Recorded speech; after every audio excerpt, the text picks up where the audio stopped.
भाई मैं ना आपसे एक बात बताती हूँ कि मैंने आज ना एक ऐसी चीज देखी जिसे देखकर मैं बड़ी हैरान हुई और जिसे सुनकर आप बड़े हैरान होंगे। 2 दिन पहले ना मेरे फादर इन लॉ के एक फ्रेंड और उनकी वाइफ ना हमारे घर खाने पे आए।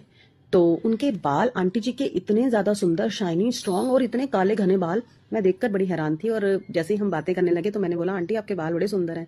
तो आंटी ने बोला कि मेरी एज है 65+, लेकिन मेरे बाल जो है ना 10% भी अभी तक सफेद नहीं हुए हैं। मैंने 2-3 साल पहले ही हिना का एप्लीकेशन करना शुरू किया है। तो मैं बड़ी हैरान हुई कि आंटी, आजकल तो बच्चों के भी बाल इतनी जल्दी सफेद हो रहे हैं, तो आपके बाल इतने काले कैसे? तो जैसे ही खाना खाने के बाद ना हमने बातें शुरू की तो मैंने आंटी से पूछा, आंटी प्लीज बताओ ना। तो उन्होंने मुझे बताया कि बेटे, कई सालों से ना हमारी एक आदत है कि हम हफ्ते में एक बार ना एक कांच के गिलास में 1 चम्मच या 1.5 चम्मच के करीब मेथी दाना भिगो करके रख देते हैं, और सर्दी का मौसम हो तो हम उस पानी को बॉयल करते हैं, सुबह छान के लेते हैं। अदरवाइज गर्मियों में आजकल तो हम एज इट इज ही इसे छान कर ले लेते हैं।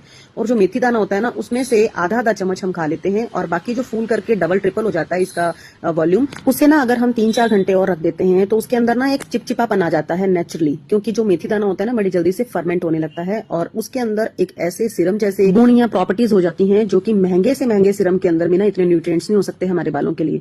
और दूसरी बात मैं तुम्हें ये बताती हूँ कि हमारे जो बड़े बुजुर्ग थे ना, हमारी दादी नानी जो अचार डालते थे, वो इस बात को जानते थे कि हमारी किचन के अंदर ही जो मसाले हैं ना, वो हमारी गट हेल्थ को भी अच्छा रखते हैं। जाहिर सी बात है, अगर हमारी गट हेल्थ अच्छी रहती है तो हमारे बाल, हमारी स्किन तो नेचुरली अच्छी ही रहेगी। इसीलिए वो अचार बनाते हुए मेथी दाना, सौंफ आदि का इस्तेमाल करते थे। तब मुझे समझ में आया कि आंटी क्या बात कर रहे हैं।